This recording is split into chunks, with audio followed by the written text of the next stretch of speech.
Pastikan tanggamu harus indah, jangan bodoh. Pastikan rumah tanggamu baik. Pertanyaan sederhana, apakah ada orang mau menikah itu niatnya ingin berantem dan caci maki? Ada atau tidak?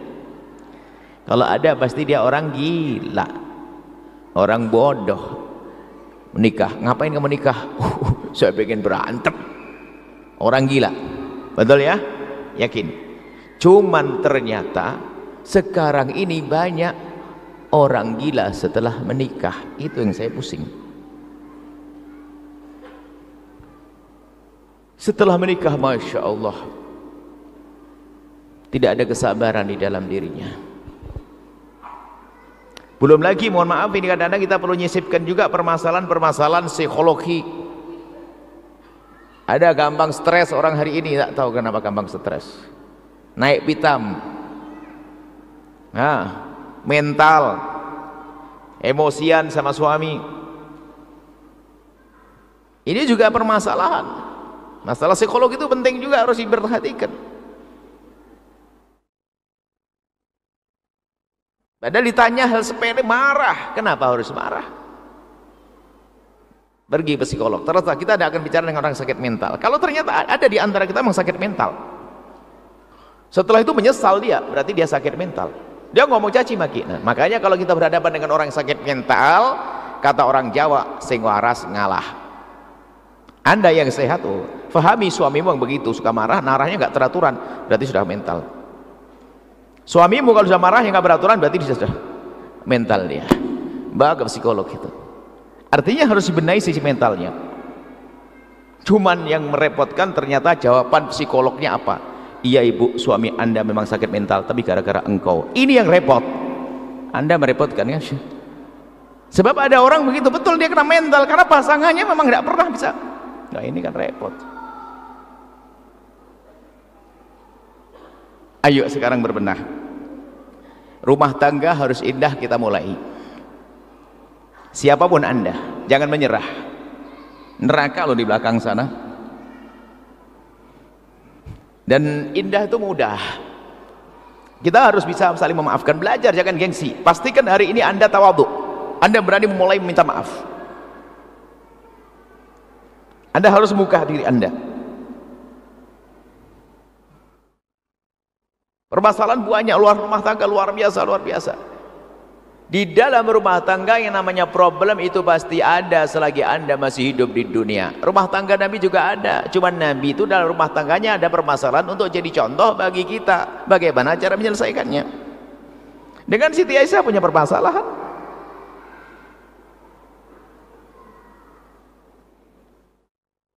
Sebuah kisah ya, misal saja.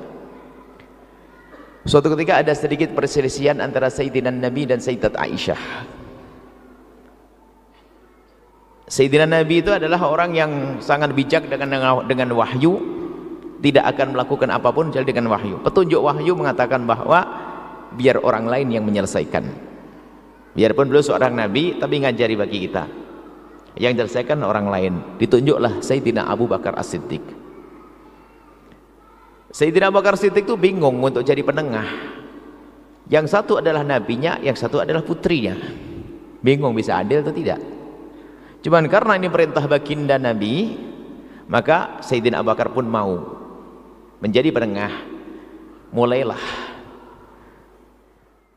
Dimulailah diskusi damai itu. Lalu Nabi, ini seorang laki-laki yang bijak itu, ya seperti Nabi, menawarkan kepada Siti Aisyah, Aisyah, nih sudah ada ayahmu akan jadi penengah. Sudah yang ngomong siapa, aku dulu atau kamu dulu, nah gitu, bukan langsung aku dulu atau kamu dulu. Rupanya Siti Aisyah itu memang bukan benci dengan Nabi, jangan salah.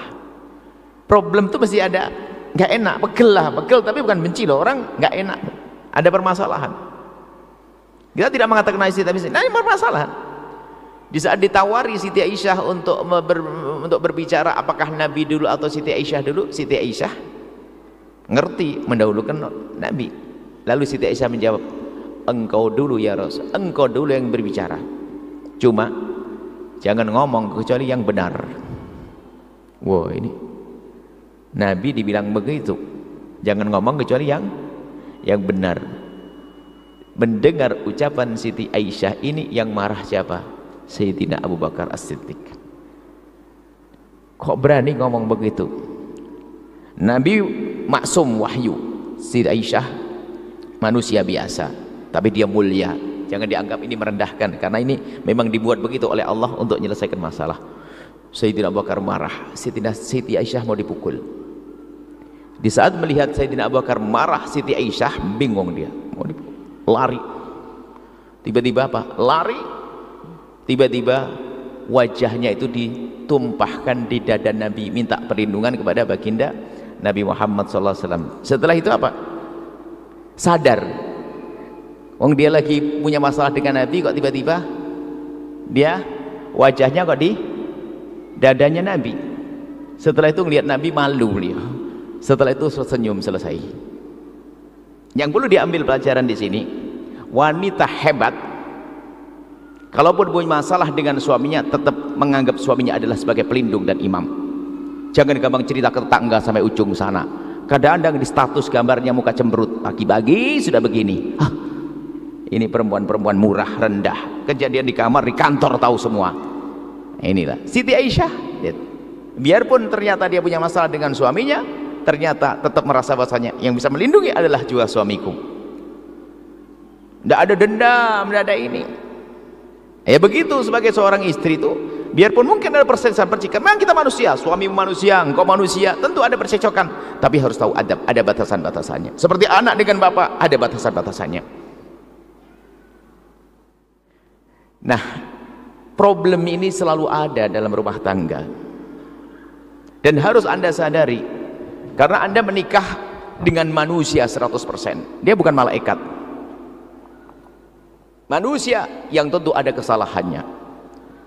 Kalau Anda ingin menikah dengan seorang wanita yang tidak pernah punya kesalahan, sampai mati Anda akan jadi jomblo. Kalau Anda seorang wanita ingin menikah dengan laki-laki yang tidak pernah bersalah, sampai mati Anda tidak akan menikah. Akan tapi Anda akan menikah dengan manusia, banyak kebaikannya, pun demikian kadang ada kesalahannya. Menghadapi kebaikannya begitu mudah, akan tapi malam ini kita belajar bagaimana kita menghadapi ketidakbaikan daripada pasangan kita. Itu yang harus kita pahami. Menghadapi kebaikannya mengenak, ketidakbaikannya bagaimana? Menemukan suami melakukan kasar dan sebagainya, harus ada trik-triknya, harus ada cara-caranya, harus pahami kita. Maka ada beberapa hal yang harus perhatikan ini untuk rumah tangga indah. Yang pertama, pastikan Anda tidak akan menyebut kekurangan pasangan Anda sampai Anda mati. Pegang ini. Jangan sekali-kali Anda menyebut kekurangan pasangan Anda sampai Anda mati. Awas, hati-hati. Anda pegangi ini, dan Nabi mengajarkannya. Nggak boleh menyebut pasangan orang lain kekurangan-kekurangan, menyebut kekurangan. Karena menyebut kekurangan itu menyakitkan, dan setelah dia sakit dia akan membalas menyebut kekurangan pasangannya, karena semua dari kita punya kekurangan. Ini kadang orang ini Masya Allah ngomong tuh seenaknya, celekat-celekit. Allah, seorang perempuan cerita, suami saya Bu ya kalau ngomong tuh seenaknya, komentar tentang badan saya itu sudah wong sebelum menikah sudah tahu hidung saya begini, masih ngomong kenapa hidungmu begitu, kan kurang ajar banget. Akhirnya istri yang ngomong, mulutmu kenapa begitu bang, ayo bales, apa? Kalau mau kita melihat kekurangan pasangan, jangan disebut sampai kapanpun, tutupi dengan kelebihan yang bisa Anda lihat. Menyebut kekurangan ini adalah luar biasa, merendahkan, menyakitkan, menjadikan tidak indah hidup. Sementara pasangan kita manusia, tentu ada kekurangannya, tapi kalau kita pandai menyembunyikannya, nggak perlu disebut. Cuman kadang seorang suami atau istri kadang Masya Allah kalau ngomong seenaknya, ya kenapa sih rambutmu kok keriting, keriting. Ini kan orang usil, kenapa? Tetangganya rambutnya lurus juga pengen keriting, aneh kan? Jadi orang itu biasanya memang selalu menginginkan yang dia tidak punya itu karena hawa nafsunya dia, atau memang mulutnya mulut tajam. Kurus bilang kamu kekurusan krempeng, gemuk kamu kegemukan, hitam itu. Kenapa sih mulutnya? Diam nih, kenapa sih? Nggak diomongin sudah tahu. Menjaga perasaan itu penting. Menjaga perasaan pasangan itu penting, dan Nabi mengajarkan itu. Jangan sakiti pasanganmu. Suami yang baik pun kalau menemukan pasangannya tidak enak, jangan bilang, ah nggak enak. Masya Allah, nggak perlu.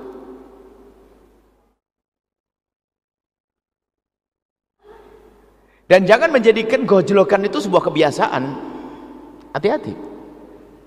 Ya, ilmu kebal penting juga. Barangkali kita digojlok, diejek, kita tetap kebal. Tapi nggak boleh jadi kebiasaan di rumah kita. Kebiasaan digojlokan, olok-olokan dan sebagainya. Itu laki-laki yang mengatakan istrinya begini begitu, ternyata Masya Allah, kalau dijejer itu masih plus, sangat baik istrinya. Memang dasar laki-laki nggak benar dia, saya tahu itu. Kenapa kok seperti itu tuh? Jelek banget dia, hatinya yang jelek, bukan sekedar badan, mulutnya, mukanya yang jelek, tapi ternyata akhlaknya lebih jelek dari itu semuanya. Mencaci, mengolok. Jadi pastikan ya, jangan menyebut kekurangan pasanganmu sampai kapanpun. Masya Allah, baik terang-terangan atau halus. Anda harus paham loh ya, kalau Anda beli bedak pemutih kulit itu langsung istrimu ngomong, ya memang saya hitam, bisa saja ngomong gitu loh, karena tersinggung perasaannya. Jadi memang harus halus urusan dengan orang lain itu. Artinya bagaimana kita menjaga, oh yang menjaga saja kadang kita kebablasan, bagaimana kalau hidup kita tidak pernah menjaga. Tolong jaga lisanmu, jaga mulutmu, jangan menyebut kekurangan pasanganmu. Dan kadang bukan kekurangan diri, kekurangan orang lain, tidak perlu. Bapaknya nggak benar, nggak usah disebut-sebut. Apalagi kadang dihubung-hubungkan, iya memang kamu dari keluarga begitu-begitu. Masya Allah. Sampai ada, iya Buya, sampai ngomong, saya tahu Buya, saya dari keluarga biasa, suami saya keluarga ustadz, ulama. Tapi sebelum menikah dengan saya kan tahu seperti. Tapi setiap menikah selalu disebut. Anak saya nakal, dibilang ya gennya kamu. Kurang ajar gen kamu tuh. Ajib, anaknya nakal, langsung disalahkan ibunya gara-gara bukan keturunan yang baik. Padahal itu bandel gara-gara bapaknya kok. Sudahlah, ini harus waspada.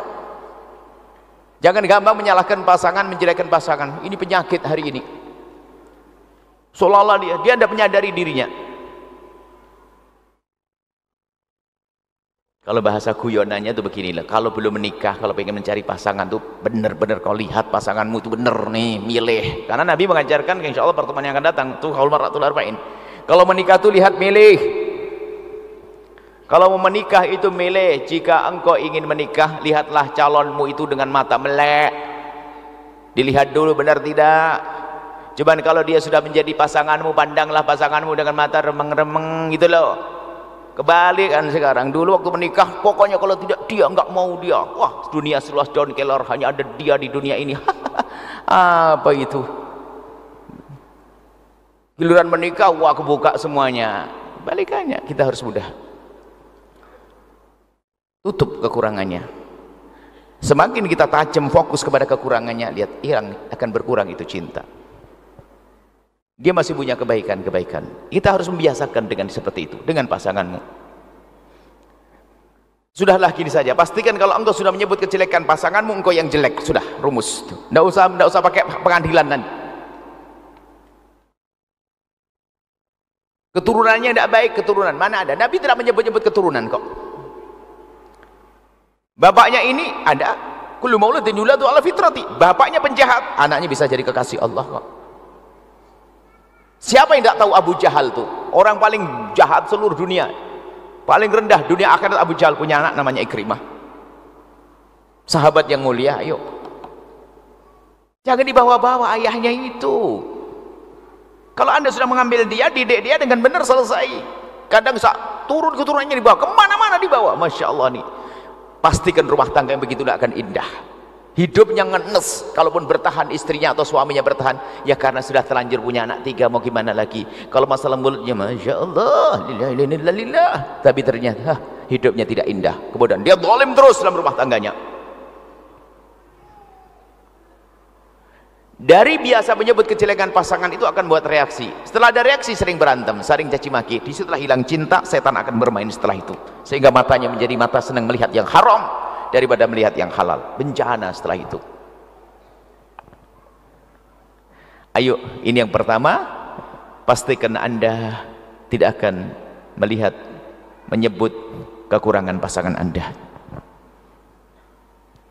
Sebuah kisah ini.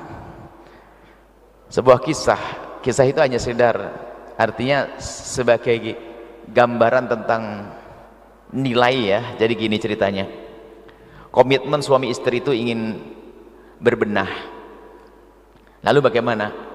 Bersepakat suami istri, suaminya ngomong ke istrinya, istrinya ngomong suaminya, yuk sekarang agar kita bisa menghindar dari hal-hal yang tidak baik, 2 kertas selembar untuk suami, sebelah istri. Semua pergi ke kamar satunya, kamar Siti. Untuk apa? Sekarang yang istriku tercinta, tolong tulis kekuranganku. Nanti kita tuker. Saya akan juga nulis kekuranganmu. Nanti kita tuker biar kita saling berbenah. Saling berbenah. Sang istri masuk kamar, suami masuk kamar. Sang istri nulis dengan sang suami keluar. Akhirnya keluar, dilipat sama sang suami, sang istri dilipat juga, tukeran. Sang suami membaca, Masya Allah, abang terlambat datang malam, kurang terlambat ini, suami terlambat, suka marah, abang suka gini, semuanya banyak suami. Kata suaminya, terima kasih, saya berjanji insya Allah setelah ini aku akan berubah. Istrinya buka kertasnya setelah itu, nggak ada tulisannya. Loh, abang, kok nggak ada tulisannya? Sambil tersenyum,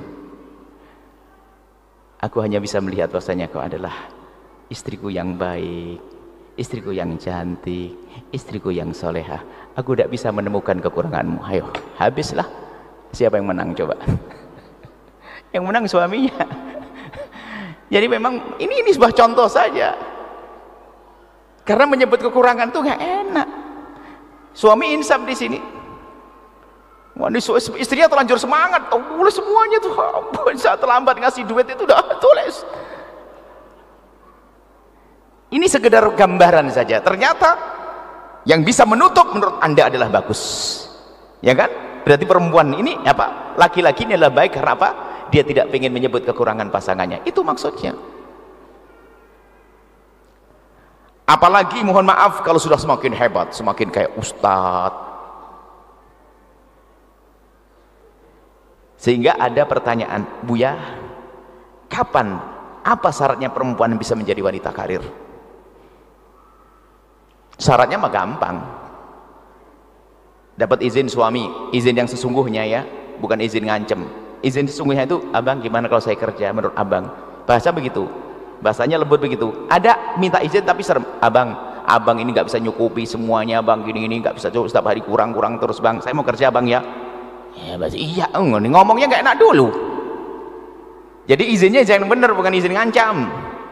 Izin yang indah, abang gimana kalau saya harus mencari. Pertama adalah izin suami. Yang kedua adalah tidak mengganggu kewajiban pribadinya kepada anak dan sebagainya. Yang ketiga, tempatnya terhormat. Yang keempat, pekerjaannya memang halal. Yang kelima, sederhana, tidak boleh menjadikan dia semakin sombong. Sengaja saya sebutkan yang terakhir ini karena ini yang paling penting. Sebab wanita biasanya kalau sudah mulai ekonomi lebih dari suami, sudah mulai bertolak pinggang. Ya sudah, tinggalin saya, cerai. Makanya gampang cerai. Kalau perempuan mudah sukses itu gampang cerai. Hati-hati, Anda insya Allah indah semua rumah tangga Anda. Saya tidak cerita kepada Anda. Lihat wanita yang paling banyak duitnya, gampang minta cerai. Kalau sudah cerai susah menikah. Karena apa? Otaknya dikuasai dengan ambisi tadi. Lihat, karena sudah merasa dia lebih, sehingga mentang-mentang kalau di saat dia menjadi makmum, ada permasalahan dengan suami, dia diam, masa enak, beres. Karena punya duit, iya nggak apa-apa, tinggalin nggak apa-apa, saya bisa kok. Waduh, ditinggal betul, janda dia. Dan yang banyak semacam, maka saya ingatkan wanita karir, bukan tidak boleh, akan tapi tolong kalau semakin sukses, semakin tawadhu pada suami. Di sisi lain kalau suami ternyata lemah, tahu diri. Kadang suami itu adalah tahu cari rezeki susah, cari rezeki susah, sehingga yang mengcover adalah istrinya. Nggak ada kata maaf, nggak ada kata terima kasih, cuman kadang-kadang Masya Allah bisanya yang ngabisin duit, ngambur-amburin. Ini ada model-model laki-laki begitu tuh, nggak tahu itu laki-laki atau sapi begitu tuh. Ada, saya nggak minta maaf, penting tuh kalau memang dia suka gagal. Tapi yang nggak pernah, malah suatu ketika seorang suami istri berkata, Bu ya, suami saya itu hebat. Hebat gimana? Saya bangga. Nggak mau kerja, nggak ini. Setiap saya mau gajian sudah ditunggu, mana duitnya? Ini kurang ajar. Dalam hati saya, kamu menemukan suamimu di tong sampah bagian mana itu? Kok ada laki-laki begitu itu? Memang orang-orang begitu harus direndahkan kok. Minta maaf aja kok susah. Mungkin sekali memang model bangkrutan itu ada, tapi kata maaf kan gampang, menghargai suami istri kan gampang. Kadang-kadang waduh nggak karu-karuan tuh, suaminya istrinya sampai ngerawat anak semuanya, mengcover ekonomi semuanya, suaminya untuk menutupi semuanya apa? Jadi pengawal ustadz. Wah, kacau lagi nih. Atau pengiring ustadz, ngaji sama ustadz. Hati-hati, cari nafkah. Ngaji tapi nggak cari nafkah ini. Tapi istri yang hebat adalah, ini semua jadi problem kalau melihat suaminya ternyata kok ekonominya kurang. Jangan jadi sombong. Pernah loh ya, ada hal-hal ini jadi menjadi memicu permasalahan loh ya.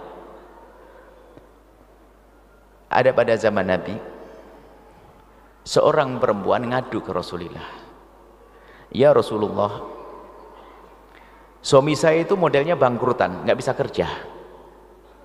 Kisah wanita karir itu maksudnya, nggak bisa kerja, nggak bisa ini. Kata Nabi, terus kamu makannya selama ini gimana? Urusan makan alhamdulillah masih ada warisan dari orang tua, jadi ada kebun kurma dan sebagainya. Cuman masa hidup terus begini ya Rasulullah, maksudnya begini, kok masa nombokin terus saya sebagai istri, kan gitu dia. Kata Nabi, keadilan Islam berkata, kalau memang suamimu memang sudah tidak bisa memberi nafkah, apapun alasannya, selagi tidak bisa memberi nafkah, maka di dalam Islam kurang lebihnya makna begitu, kamu boleh minta cerai. Jadi kalau suami tidak bisa memberi nafkah, kamu boleh minta cerai. Cuman perempuan ini kan bukan perempuan matre, dia mikir, oh kok pilihannya nggak enak banget, masukku minta dinasehati atau bagaimana, kok pilihannya cerai. Ya Rasulullah, apakah ada pilihan lain? Ada. Kau sabar, kau teruskan apa yang kamu lakukan, kau cukupi keluargamu, maka di saat itu engkau mendapatkan pahala berlipat-lipat. Mendengar kabar gembira tentang pahala, kata wanita apa? Ya Rasulullah, biar aku saya mencukupi suamiku dan anak-anakku, yang penting aku mendapatkan pahala berlipat-lipat. Nah, itu perempuan cerdas. Nggak usah marah-marah kalau ternyata suamimu adalah, kalau ternyata sampai dalam dikisahkan sampai beberapa wanita di generasi selanjutnya setelah baca hadis ini, perempuan-perempuan itu pada ngomong begini, ya Allah, semoga suamiku melarat biar saya saja yang kaya ya Allah, tapi saya akan sabar, nggak akan marah-marah. Maksudnya apa? Nggak penting dari mana rezeki, dari istri tetap indah, jangan gara-gara dari istri mulai berubah. Dan memang kadang-kadang keunikan, ada seorang wanita sukses, dia ngomong, saya enak Buya dengan suami saya, enak. Saya nggak kuat dengan suami saya. Kenapa? Dia sukses, dia adalah seorang profesional handal, sukses dia, sukses semuanya, sukses dia perempuan. Kenapa? Suamimu tidak sholat, sholat Buya. Terus dia nggak pernah kerja, nggak pernah kerja. Suka ngambil duit dari kamu? Enggak. Terus ya nggak enak aja Buya, saya kerja, saya ini, dia nganggur, dia ini dan sebagainya. Nggak ngambil, nggak ngerong-ngerong duitmu? Enggak. Ceritanya adalah sudah punya anak, kemudian sama-sama janda, duda, menikah gitu loh. Ternyata suaminya begitu. Akhirnya kami ingatkan, dia tidak mengganggumu, kenapa kamu pusing? Coba kamu pikir apa yang Allah, dia memenuhi kebutuhan pribadimu? Iya Buya. Apakah nggak cukup semacam itu? Coba kalau dia pergi, lihat, Dia jauh lebih bagus, dia tidak ambil duitmu, tapi dia bisa memberimu kesenangan. Berpikirlah. Tapi iya, coba kamu berpikir, kalau dia pergi belum tentu kamu dapat lagi begitu. Bisa saja sudah nggak kerja ngambil duit, bisa saja kan. Dia sholatnya bagus, memang dia nggak bisa kerja, ternyata harus diajak berpikir, setelah itu mikir, merenung dan sebagainya. Iya Bu ya, setelah itu saya baru sadar, benar juga sih, yang penting dialah, dia bisa nemeni saya, ngelayani saya, urusan saya. Jadi sebagian wanita itu padahal gitu, padahal rizki sudah dicukupi oleh Allah melalui pekerjaannya, dia cuman karena emosi yang lihat suaminya lemah itu langsung